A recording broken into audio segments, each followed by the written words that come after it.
Hello there, everyone, and welcome to GamePoints episode 294. Your weekly little get together. We talk about recent gaming news. I'm, as always, your host, Stephen Brown, and I am flying this solo tonight. David is currently recovering after having been caught by the anti Frisbee police and locked up in jail for a dime. So hopefully, he'll be able to join us next week on parole, but we'll see. Until then, though, it's just going to be me, which means these tend to be shorter than normal shows. But I will, of course, try to get through all the points and everything like that without stumbling too hard. Tonight, we do have a bit of a lineup here. We have some Armored Core rumors. Horizon Forbidden West is apparently live out in the wild somewhere, so beware of leaks. We won't be getting into those tonight, by the way, so if you're worried about spoilers, don't worry about that. We won't be talking about the content of the leaks, just that they're out there. Dying Light 2 as well is supposed to be over 500 hours long and more, of course. But first, I want everyone here to know this is an audience interactive podcast. So if you're watching live here at Twitch TV/GamePoints or later over at YouTube.com/GamePointsPC, feel free to join in the conversation with any questions, comments, concerns, etc. Just try to keep them germane to the topics on hand. First up, before we get into any news of the week, I do like to mention what I've been playing over the past few days. I have actually gotten around to trying the Rift Breaker again. It's a kind of a cross between a tower defense and survival, build your own base kind of mechanic style game. Definitely looking at it. It's currently free on the Xbox Game Pass. I'd recommend, if you have that, to take a look at it. Otherwise, I'm pretty sure there's a demo up, see if it's your kind of game. But I can't recommend enough. You can find some old streams of it on Twitch TV/GamePoints if you want to take a look at some gameplay of it. Anyways, let's move on to the news. And of course, the typical Twitch YouTuber plug. If you like what you see here, follow, subs, bits, you know the rigmarole. First up on the docket today is this picture right here that I want to mention. This is the clarification to an earlier tweet that the Dying Light team put out saying, hey, it's going to take 500 hours to beat Dying Light 2 completely. That's 100%ing everything. Now, I felt that was obvious, but apparently some people kind of freaked out about it, and we had the whole, like, I like games 10 hours or less from certain people. Other people said, no, this is great. It kind of caused a little bit of a kerfluffle. So, of course, the team at Dying Light, the team behind Dying Light, rather, decided to put up this follow-up tweet saying, hey, the main campaign's about 20 hours. If you want to do all the side quests and missions and stuff like that, about 80. And if you want to get everything, 100% of all, the shit ton of the collectibles and the notes and see all the secrets of the game, that would be about 500 hours. Now, whenever a developer puts out times like this, you need to apply the dev math formula, which usually means if you divide that number by 2, that's probably going to be closer to what you actually get in the time. So expect a 10 to 12 hour campaign, 40 hours to do the side quests, and about 250 if you want to collect everything. In my opinion, your results may vary. This tends to be what I have noticed when it comes to things like this. I'm not too worried about those first 2 points right there. 10 to 12 hours for a main story campaign, 40 for all the side quests. That seems comparable to what I put onto Dying Light 1. My big concern is that 500 hours, though. Even if you reduce that by half, that's 250. And it's not even a length problem that bothers me. Because far too often, I see people say, this game was too long. Let's take Alien Isolation. This is like my go-to example for it. A lot of people claim that Alien Isolation was far too long. I would argue that it's not that the game was too long. It was just paced horrendously. That entire middle act with when all the androids start going live and trying to murder you and everything like that, that could just be completely removed and you wouldn't have any problem with it. Whereas with The Witcher 3, I sank 40, 50, 60 hours into it, and that game went by like that for me. That wasn't too much of a problem because I felt the pacing in The Witcher 3, for me, personal opinions, was excellent. But the idea that a game is too long tends to be more of a complaint that the pacing sucks. And when I hear that it's going to take 500 hours to find every single collectible and note in this game, I start getting visions of that time when Ubisoft games, there would be a joke when you would zoom out the map and you couldn't even see the map anymore because all the fucking icons everywhere. Your map would be splattered with a blunderbuss of treasure chests and question marks and notes and forts. And by the time you get done with like even a third of that, it starts to wear out its welcome. Not because there's too much, but because there's a lack of variety. And that is what I fear is going to happen when a dev says 500 hours to take out 100% of everything. I don't think this game will have the variety to stand up to that caliber. And I am very, very concerned about promises like this, because usually that means quantity over quality. And that can be a problem. There's a reason why I've just been checking out of your bigger AAA things. And it's not because they're 5, 6, 7, 800 hours long, or because they want you to keep coming back every weekend. That's part of it, don't get me wrong. But another part of it is just a lack of variety. They have me coming back to do all these menial tasks like it's a second job. And it starts to suck the fun away from things, to be quite honest. So, for me, once again, your opinions may differ. And if you have the different opinions, please let me know down there or here. For me, the promise of 500 hours sounds like it's just going to be 4 different tasks that I have to do ad nauseum. So it might be like clear out a nest, which is going to be kill X number of enemies. So that's one type of gameplay. It might be an escort mission. It might be find the collectible. And it might be a race of some kind. We all know the typical open world mini games that we find throughout the map as we're keeping to the storylines. And there has been so little innovation on that front. These are things that have existed since Grand Theft Auto 3, which is kind of the progenitor of the open world game. You can probably go back a little bit farther and see other examples. That's the biggest one that I can think of as far back as that. It's stale. And I'm worried that this is just going to be padded all to hell, and it's going to serve as a distraction for the main game itself. But I haven't played it. What the hell do I know? These are just my fears that I have when I see that 500-hour number. Hopefully I'm wrong, and it's going to be a great game. Let me know down below what you think about this significant time investment that Techland is not requiring, by the way. They do actually go out of the way, and even in this tweet that you can see up here, say, hey, this is just catered to the way people want to play. If people are going to play 20 hours and be done with it, that's fine. In fact, I want to say most games don't even ever get finished. I don't have those stats on them anymore, but I remember seeing somewhere that the vast majority of games go uncompleted when it comes to like their campaigns. I am looking forward to this, though, and this does come out in a couple weeks. I'll likely be streaming it. Anyways, enough of that. I did want to address that because it kind of caused a little bit of a firestorm for the past couple days or so on Twitter, and it didn't really seem to be that egregious to me, but I get why people are having the knee-jerk reaction to it. But my stance today is, hey, if you want to play for 20 hours, play it for 20 hours. If you're going to play it for 500, play for 500.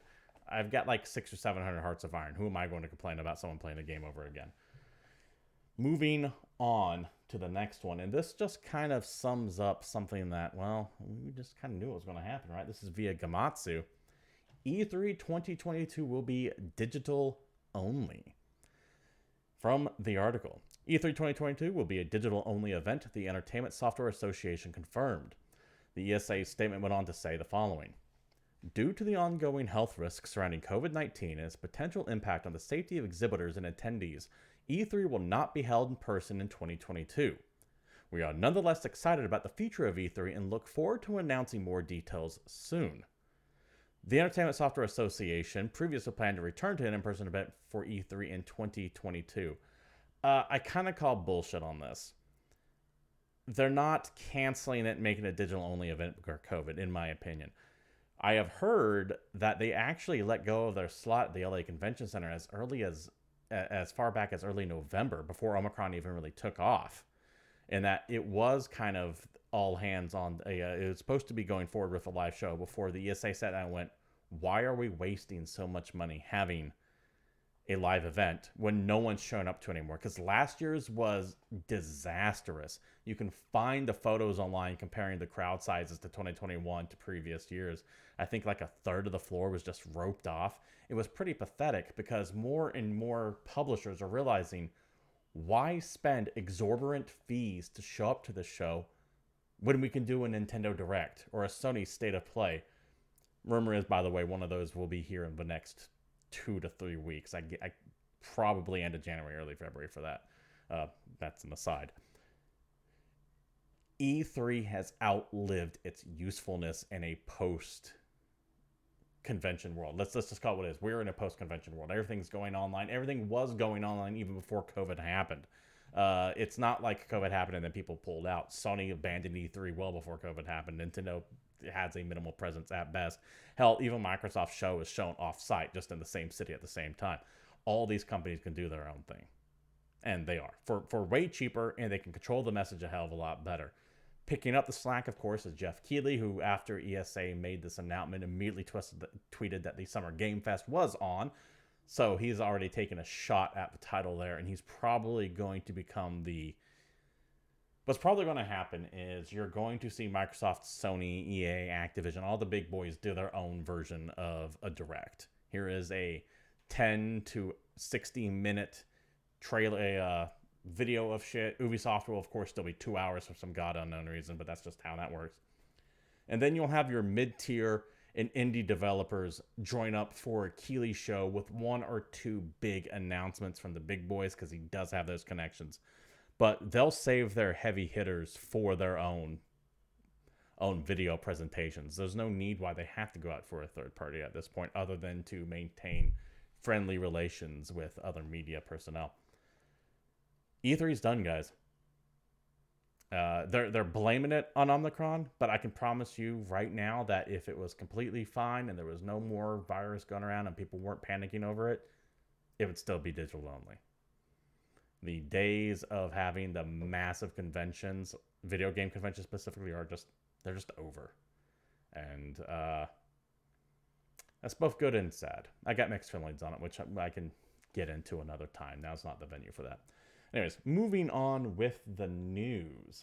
This one, I'm going to go ahead and say right now, there are going to be no spoilers or anything like that, so don't worry about that. But be aware if you're online looking up information on this from Video Game Chronicle. A Horizon Forbidden West build has leaked weeks before release. On Monday, images of what claimed to be the PlayStation 4 version of the PlayStation exclusive sequel began circulating on social media. Video Game Chronicle has since been told that the leaked build is indeed legitimate, and other than some missing art assets, contains the entire core content planned for the final game. Furthermore, Sony has DMCA'd these photos and this footage. So you can't file a copyright claim on something that's not real. So that's usually a good sign that this is legit. So, for example, if a leak goes out and let's say the next Fable game gets leaked, allegedly leaked, and all these screenshots go for it, and Microsoft doesn't file a claim on it to pull it, might be fake screenshots. But if they do and it's granted, then it is for sure a legitimate thing. So this is out there. It is in the wild. Be aware if you're worried about spoilers. Just stay off the internet until the game comes out, because they're out there.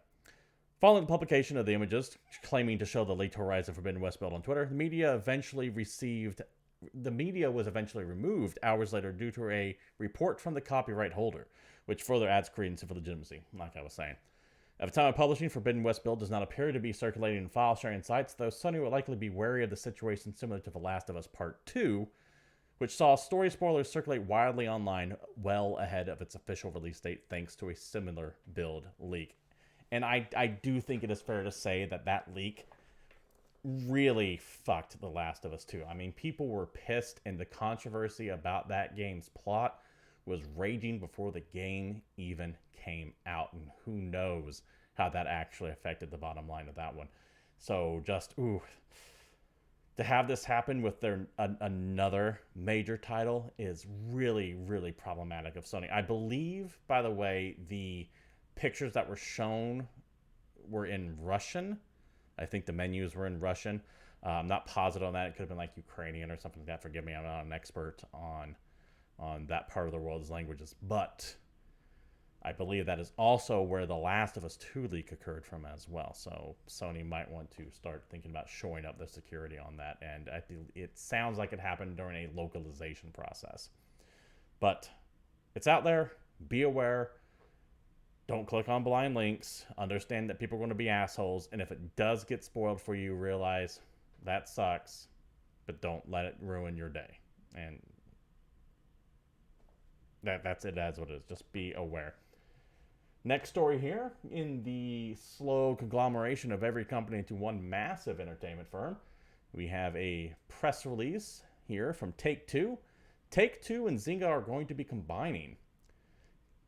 Take-Two and Zynga combined bring together the best-in-class intellectual properties and marketing level, the tech speak. Long story short, Take-Two bought Zynga. You know, that company that makes all those Facebook games. At least I think they make the Facebook games. They could have bounced off on that right now. But they're mainly a mobile-based publisher and developer. Essentially, if it's not King, it's Zynga, to kind of put things in perspective here.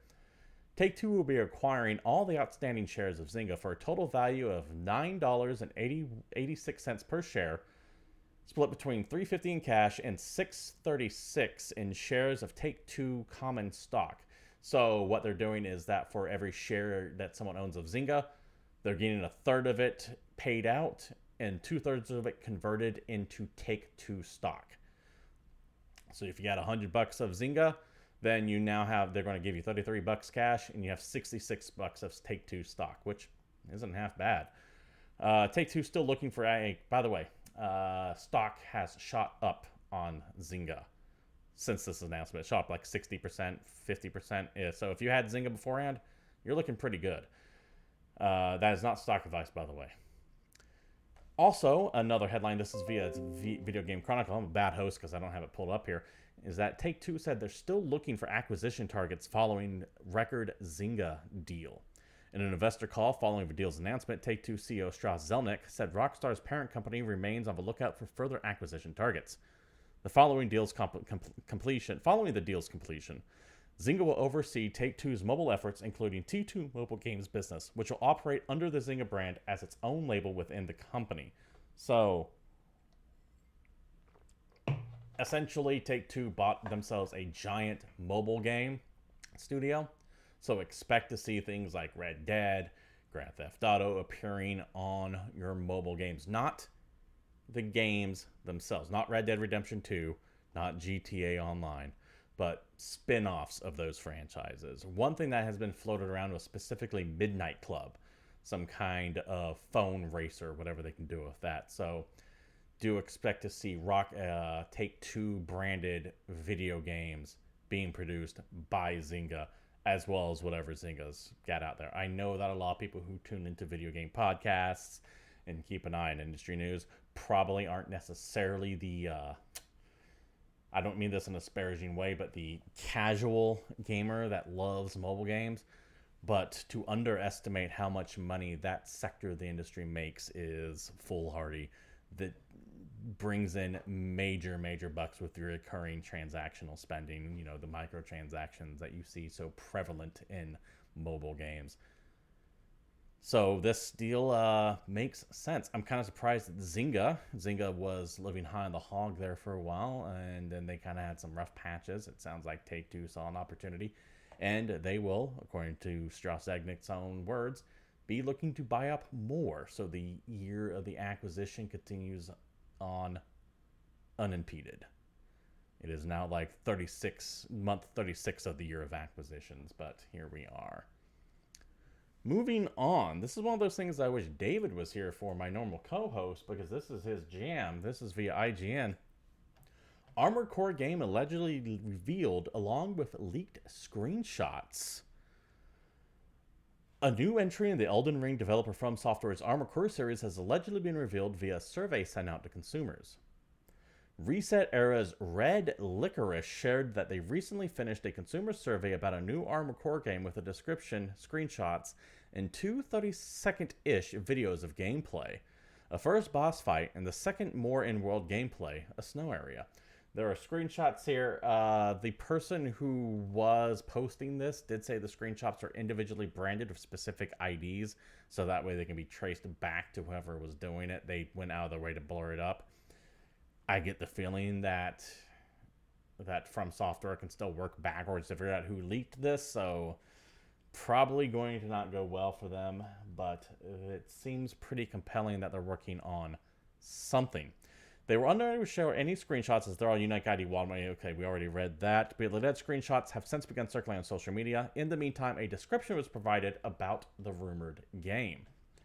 Melange, an unknown substance that could dramatically advance human society, the game description reads. In the past, the substance caused a cosmic catastrophe on the planet Bashtar that engulfed the surrounding star systems, and eventually the very existence was lost. Decades later, the melange reaction was confirmed again on the planet Bashtar. In search of unknown substance that should have been lost, various speculations began to swirl. Various parties are getting involved. The government, corporations, cultists, and unknown mercenaries. The protagonist is one of them. The game is described as a TPS, a third-person shooter, mecha action title that will let you move around in an overwhelmingly scaled map that represents a unique sci-fi world with dynamic mech action. It's also said the aforementioned sci-fi world is created by Hidetaka Miyazaki himself. Miyazaki, who is the director of the Dark Souls games, the upcoming Elden Ring, and even Armored Core 4 and Armored Core 4 Answer, actually began his career by working as a game planner on Armored Core Last Raven in 2004. Red Licorice continued to say that the boss fight they saw was quite soulsy, and that short glimpse of gameplay hinted at the possibility of co-op. I wish I knew more about the Armored Core franchise, and I do wish David was here, because that's his bailiwick. And this sounds cool. I like mechs. Armored Core was always a little bit too dry for my tastes, but I do like these old franchises coming back. We'll see if this goes over well or not. I don't know if I want an Armored Core Souls game. I have to think long and hard about that. This could be awesome, though. And I do trust From Software. They used to actually make a bunch of mech games, not just Armored Core, but we all remember Chrome Hounds on the old Xbox 360.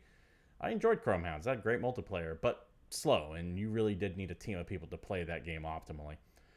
I'm sure more of this will be coming out in the coming weeks to months. If they're asking members of the public what their thoughts on it are, you run the risk of something like this happening, and you usually wouldn't be doing that unless you were already kind of in development with it or ready to announce it on its own. So I would expect more news on this from an official source in the coming months. We will see. A couple more stories here for you, so let's go ahead and switch over to our next one via Video Game Chronicle once more. Sources are saying that Sony switches its Twisted Metal reboot developer. The series of revival is no longer in development at Destruction All-Star Studio Lucid. Video Game Chronicle understands. Probably for the best. Destruction All-Stars was not received well at all, to put it lightly. To the article.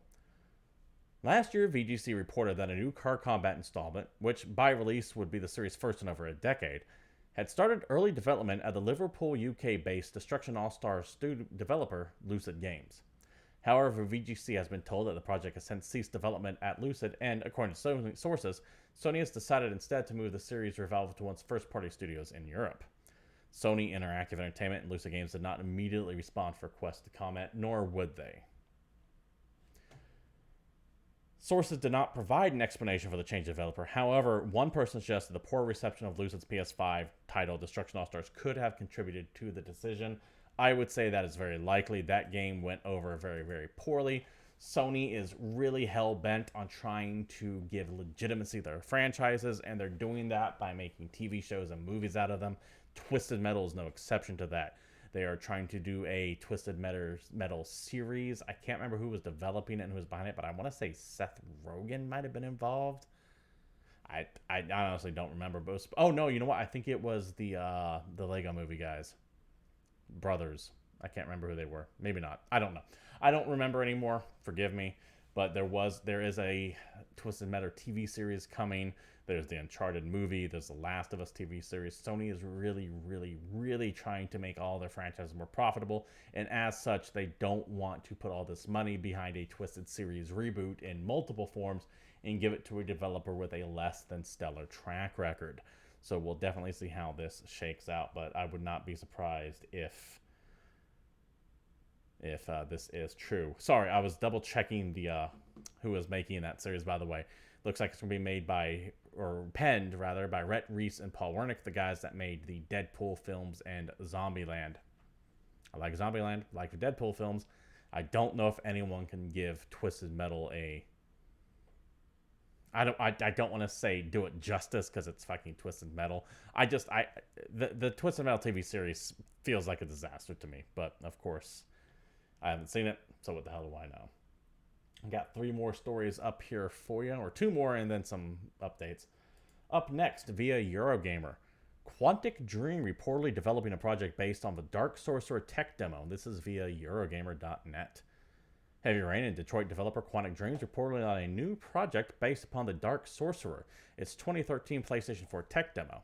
The demo featured a gray-haired sorcerer, that guy right there, and a goblin sidekick attempted to cast a spell until things went wrong, and it was revealed the whole thing was based on a video game motion capture stage. I remember watching this back in 2013 and thinking this looked amazing, and nothing came from it. I always heard rumors that this was on the books somewhere to be turned into a video game, but just nothing. And it's been almost 10 years now, and it sounds like they're finally getting around to it. Back to the article. Back in 2013, it served as a showcase for what PlayStation 4 could run in real time.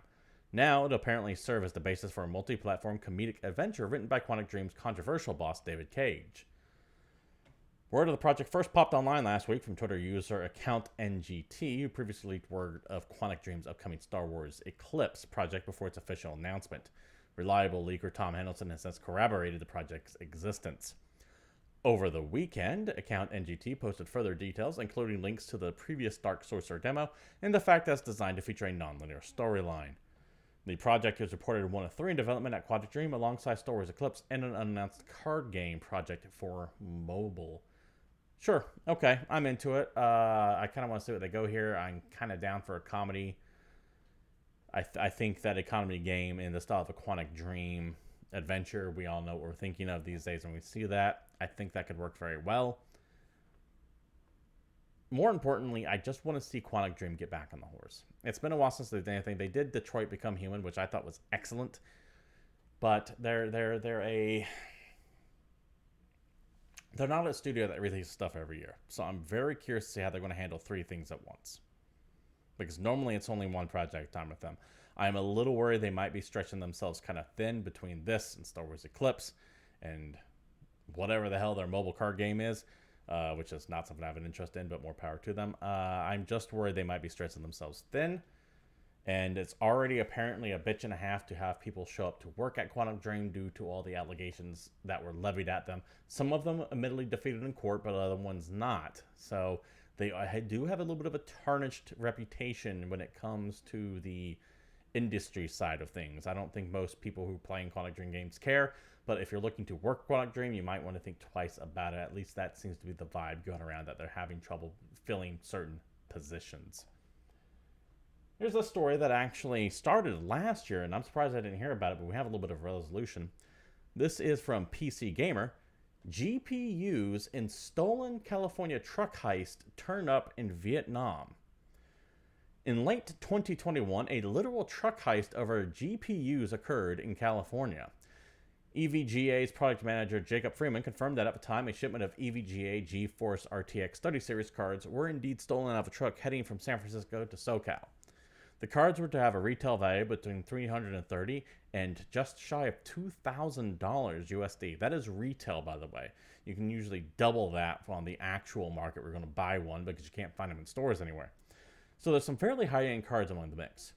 When they were confirmed stolen, EVGA also warned the serial numbers were on record, so anyone trying to register them for warranty or potentially sell would run into problems. As reported by Video Cards, it turns out some of those cards are now showing up on the other side of the world in Vietnam.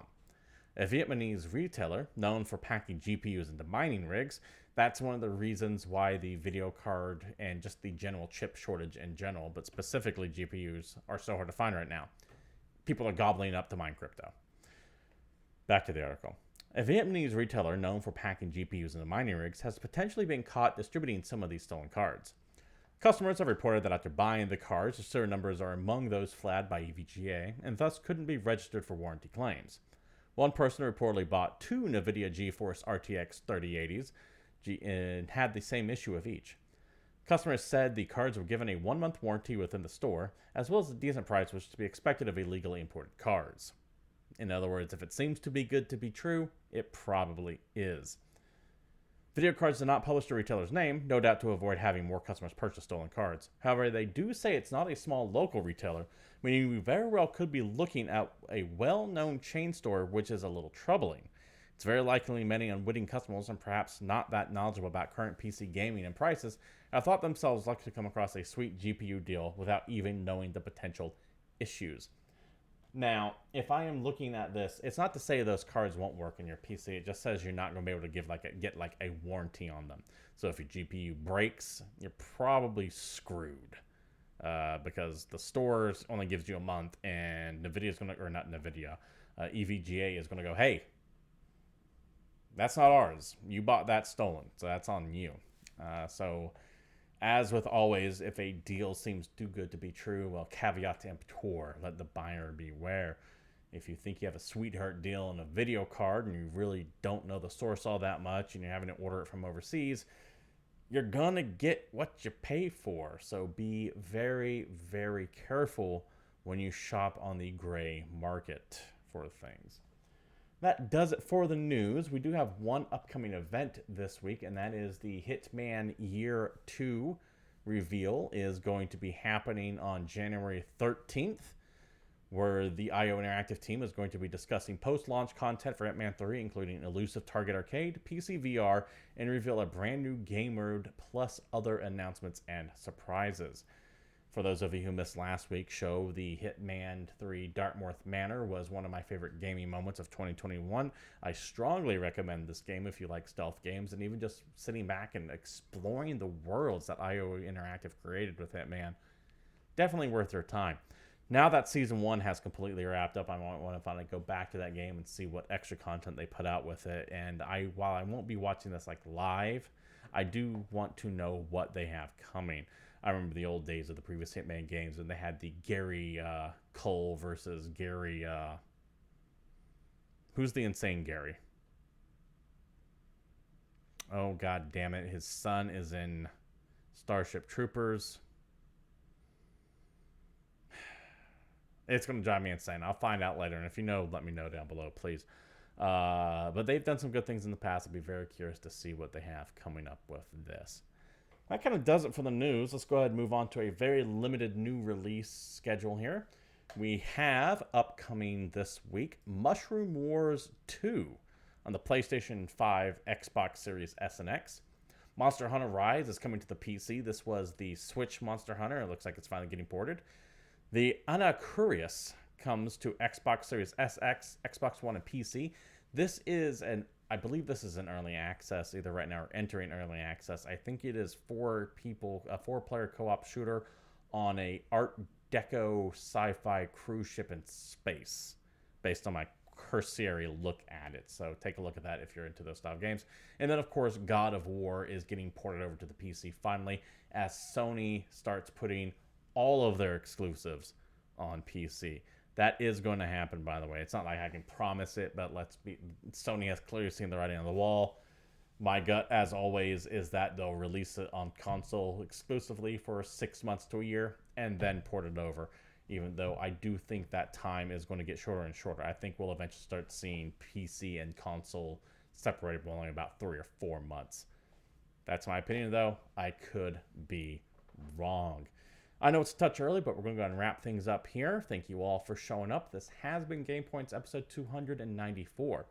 If you like what you saw here and you want to support the stream, you know what to do. Follows and notifications, turn on bits, subs, especially if you're sitting at an Amazon Prime sub and haven't used that freebie. I'd appreciate it here, but if you don't use it here, give it a good home somewhere. Make sure Bezos doesn't just keep your money. Actually, it's not Bezos anymore, but anyways, fuck him. If you want to follow the show on Twitter, you can do so at GamePoints PC. Myself, Stephen Brown, at CapitalistPig21. Also, same on Getter and most other alternate media sites. And there's a Discord you can join, link provided down there somewhere. This has been GamePoints episode 294. We'll be back next Tuesday at 8 p.m. right here at twitch.tv/GamePoints, hopefully with my co-host, so we can have a real conversation rather than 40 minutes of me talking to a camera. But until then, stay safe, take care, and I'm out of here.